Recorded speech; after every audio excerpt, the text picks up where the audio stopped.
Сайн байцгаана уу? Та бүхэндээ энэ өдрийн мэндийг хүргэе. За, өнөөдөр өсвөлээ та бүхэндээ Adobe Premiere програмын анхан шатны хичээлийг орох болсондоо туйл их баяртай байна. За, миний нэрийг Мөнгөн Ерөөсийн Пүрэвдэрж идэг. За, миний хувьд гэх юм бол график дизайнерын чиглэлээр 10 гаруй жилийн туршлагатай ийм хүн байгаамаа. За, ингээд та бүхэндээ хамтран сургалтад орох болсондоо туйл их баяртай байна. Ингээд хичээлээ эхэлцгээе.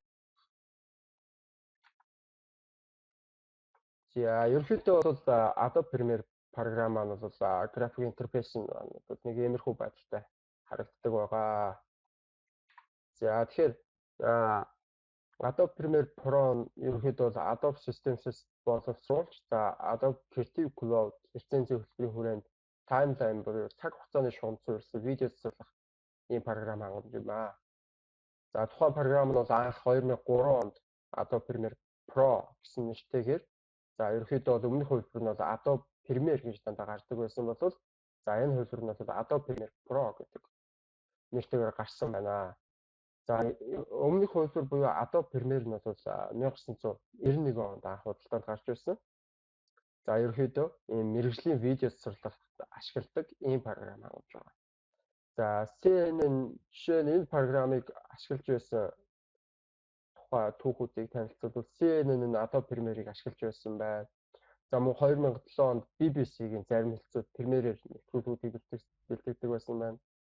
За уран сайхны кинонуудын хувьд гэх юм бол Deadpool, Gone Girl, Ahmed Abu Raid, за мөн саяхан Terminator Dark Fate, за мөн Monsters зэрэг уран сайхны кинонуудыг засварлахад ашиглаж байсан байна. За мөн алдарчнуудын хувьд гэх юм бол Madonna-гийн Confessions Tour зэрэг бүтээлүүдэд бол уг програмыг ашиглан бүтээж байсан гэсэн. Өөрөөр хэлбэл видео эдит засваруудын бол тухайн дэлгэцийн бүтээлүүд контентүүдтэй Adobe Premiere Pro-г ашиглаж байсан байна. За түүхийн тухайд гэх юм бол Adobe Premiere Pro анхандаа Premiere гэдэг ийм товчхон нэртэй байсан. Premiere гэж нэрлэгддэг байсан бөгөөд 1991 онд Mac үйлдвэрлэлийн системд анх нэвтрүүлсэн байдаг юм байна. Macintosh гэж ярьдаг. За энэ бол анхны компьютер суурилсан шугамн бус гэж байгаа.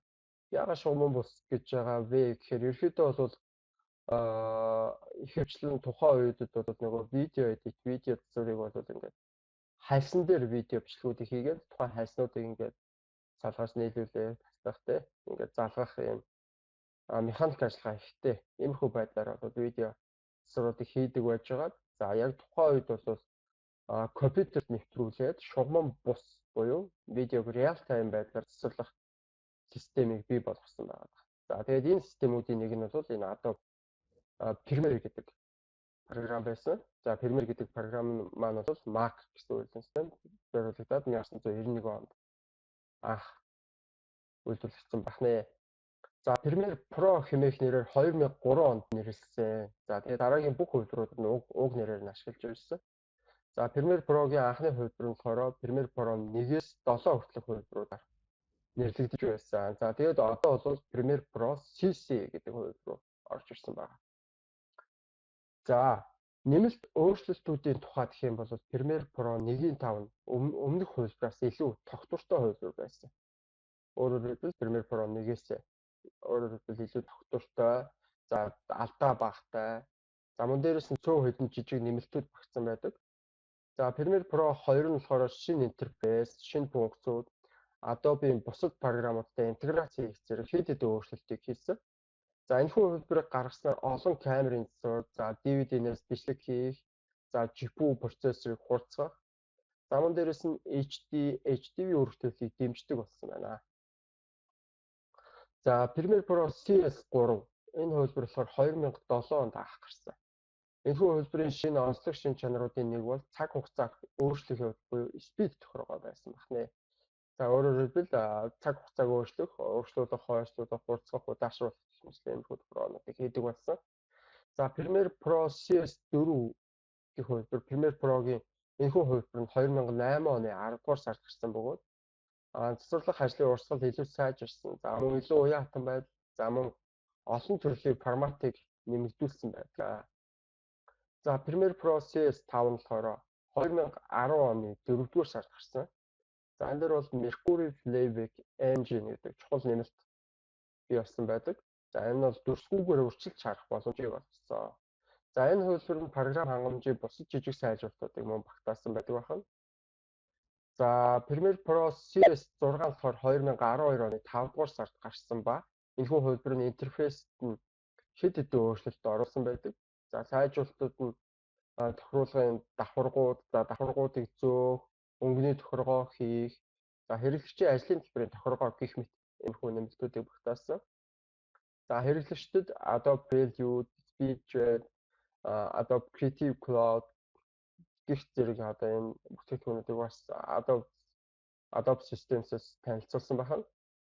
За энэ бол бий даасан програм хангамжийг багц хэлбэрээр худалдаа авч болох хамгийн сүүлийн хувилбар нь байсан байна. За тэгээд мөн алдаануудын зассан ерөнхийдөө бол цаашдаа CC гэдэг хувилбар руу шилжих шаардлагатай болсон. За үүний дараа бол мэдээж Premiere Pro CC гэдэг хувилбар гарсан. За CC гэдэг нь болохоор Creative Cloud гэдэг үгний товчлол. За тэгээд энэ хувилбарын анхны хувилбар нь болохоор 2013 оны 6 дугаар сард гарсан бөгөөд хэд хэдэн сайжруулалт хийгдсэн байлаа. За үүнд холбоос буюу байршлыг тогтоох гэж. За ерөнхийдөө үндсэндээ бол Adobe Premiere програм нь болохоор тухайн видео файлыг шууд одоо аваад шууд тухайн файл дээр нь бол ажилладаггүй. Тухайн файлын нэр, зам буюу тухайн файлын компьютерт байршиж байгаа байршлын мэдээлэл гэх мэт чухал мэдээллүүдийг аваад тухайн видео файлыг эсвэл аудио, зургийн файлуудыг бол хуурмаг хэлбэрээр компьютерт бий болгоод үүнийхээ дараа тухайн файлтай бол ажиллах юм боломжийг олгодог байгаа. За гэхдээ тухайн нөгөө нэг байгаа файлын зам чухал мэдээллүүдийг авсан байгаа учраас тухайн файлын одоо зам болон тэр нэр гэх мэт мэдээллүүдээр өөрчлөлт орсон тохиолдолд тухайн файлыг дахин ачаалдаг ийм байдлаар бол явдаг юм байгаа.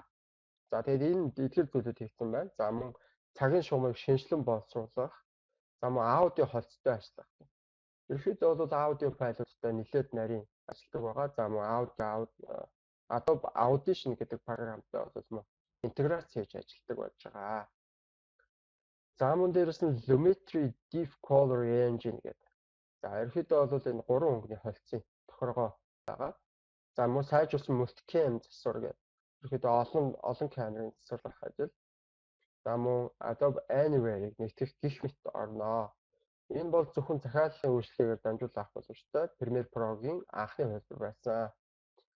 За дараагийн шинжилэлтүүд үргэлжлүүлж хийгдэж байгаа бөгөөд улам л төгсөлтөөр байна. Жишээлбэл Premiere Pro CC 2015, за 2017, 2018 хувилбар гарч ирсэн байна. За энэ эдгээр онуудаа гарсан. За Premiere Pro CC-гийн 2018 буюу version 12, хувилбар 12 нь бол шинэ функцүүд, за үүнд хөдөлгөөнд графикийн загварууд, за мөн After Effects-ийн хөдөлгөөний график загваруудыг After Effects шаардлагагүйгээр ашиглах сонголтууд. За мөн дээрэс нь Immersive Video Head Mount дисплей ашиглан засах хэрэгслээ. Ерөнхийдөө бол виртуал буюу VR технологитой ажиллах ийм боломжууд нэмэгдэж гарсан байдаг. Тэгэхээр нэмэлт өөрчлөлтүүд болон үйлдвэрлэгдсэн түүхийн тухай бол нэг иймэрхүү мэдээлэлүүд байна. За онцлог шинж чанарын хувьд бол Premiere Pro RGB ба YUV аль алинд нь нэг сувгийн өнгөөр 32 бит хүртэл ашиглах боломжтой. За 10,240 харьцах нь 8,192-ийн нэвтршилтэй, өндөр нэвтрэлтэй видео засварлахыг хэмждэг ийм програм хангамж байна. За аудио төвшин засварлах боломжтой. За аудио дээр бол нөгөө VST нэмэлт плагинуудыг, аудио нэмэлт плагинуудыг бас ашиглах боломжтой байдаг. За 5.1 дугааралтыг ашиглах боломжтой гэх мэтлээ. За ийм боломжуудтай байдаг байна. За Premiere Pro-гийн архитектур нь өөрөө болохоор QuickTime буюу Direct Show хэмждэг форматаас гадна бусад форматыг импортлох, экспортлох боломжийг олгодог. За мөн macOS, Windows-ийн видео, аудио файлын олон хэлбэр өргөтгөлийг дэмждэг байна. Жишээ нь Mac-ийн MOV файл энтрийг бол бүгдийг дэмжиж ажилладаг байж байгаа. За Premiere Pro нь өргөн нэвтрүүлгийн чанартай, өндөр нэвтрэлтэй видео үзүүлэх шаардлагатай нийтлэг видео засварлах програм юм аа.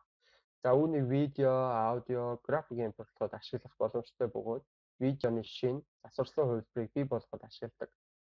За мөн шаардлагатай төрөл бүрийн форматаар нь экспортлох боломжтой. За энэ дээр бол Premiere Pro-гоор өөрөөр нь экспортлох боломжтой байдаг бөгөөд дээрэс нь бол Media Encoder гэдэг Adobe Media Encoder гэдэг хөрвүүлэгч экспортлох юм боломжтой програм хангамжаар мөн Premiere Pro-гийн файлуудыг өргөдөөлийн тохируулах, хувиргах боломжтой буюу хөрвүүлэх боломжтой байдаг. За Premiere Pro ашиглан видео бичлэг хийхдээ янз бүрийн видео болон хөдөлгөөнгүй зургийг хамтдан засах боломжтой байдаг. За видеонууд гарчиг нэмж оруулах боломжтой бөгөөд бусад эффектүүдийн хамт шүүлтүүрүүдийг ашиглаж болдог. За сүүлийн хөлбөрийн Premiere Pro кино, видео үйлдвэрлэлийн салбарт маш их таалагдсан бөгөөд Superman буцаж ирсэн нь за Dust to Glory зэрэг кинонд ашиглагдж байсан байна. Та бүхэн дэлгэрэнгүй мэдээлэл нь ороод үзэх боломжтой байгаа. За бүгдээрээ цаашаа гавь. За тэгэхээр Adobe-ийн бусад програмтай интеграц хийх юм боломжтой байдаг гэж түрүүнд дурдсан. Тэгэхээр After Effects гэдэг програм дээр бол ерөнхийдөө жишээ нь Adobe Dynamic Link-ээр After Effects-ийн файлыг импортлж авч болно. За Premiere Pro дээр тий. За тэгээд Premiere-ийн цагийн шугам дээр шууд тоглуулж болно гэж. За After Effects-ийн файлыг өөрчилж болох бөгөөд Premiere Pro-г одоо хаачаа буцаагаад нээхэд бол тухайн файл нь өөрчлөлтийн хамт шууд шинжлэгдэх болно. Өөрөөр хэлбэл шууд шинжлэгдээд ачаалдаг гэсэн. Үүнтэй адил Premiere Pro дээр хийгдсэн төслүүдийг After Effects руу импортлох боломжтой байдаг. Тухайн цэцэрлэгдсэн файлууд шинж чанаруудыг хадгалахын хэрэгцээ хоёр програмын хооронд нь одоо хуулж авах юм боломжтой байдаг. За Premiere Pro нь After Effects-ийн төрөл бүрийн эффектүүдийг дэмждэг байж. За мөн Premiere Rush гэдэг хөлбөр байдаг. Premiere Rush дээр видео төслүүдийг бол Premiere Pro дээр нээж илүү нарийн төвөгтэй засварууд бол эффектүүдийг нэмж оруулах боломжтой. Иймэрхүү байдалтай байдаг байна. За мөн Photoshop програм бид сайн мэдэх тийм ээ. Adobe Photoshop файлуудыг бол Premiere Pro дээр шууд нээж Photoshop дээр засварлаж болно.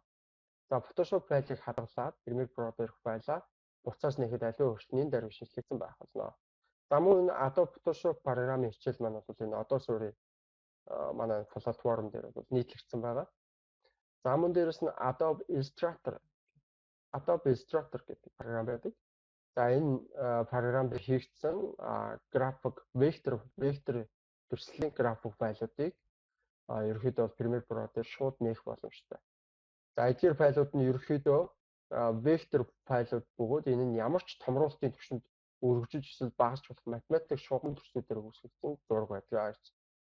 Ерөнхийдөө зургийн файлын дотроо вектор, raster гэсэн хоёр төрөл байдаг. Adobe Illustrator нь бол векторын файлуудтай ажилладаг болоод Photoshop програм нь бол raster-ийн зургийн файлуудтай ажилладаг байж байгаа. За мөн бусад дээр бол Adobe Audition дээр засах боломжтой дуу, аудио файлуудыг бол засах, edit хийх, холбоох, эвлүүлэх, за цэвэрлэх гэх мэтлэн зөндөө олон төрлийн ажлуудыг хийх боломжтой. За Anchor Dynamic холболт хийх. За Adobe Bridge дээр файлууд нэмэх гэх мэт бусад интеграцийн функцүүд байдаг байна. За ийм боломжуудтай байх. За мөн дээрэс нь Premiere Pro-гийн дүү гэж нэрлэгддэг Adobe Premiere Elements гэдэг програм байдаг. За энэ болохоор Windows болон Mac OS дээр ажиллах боломжтой.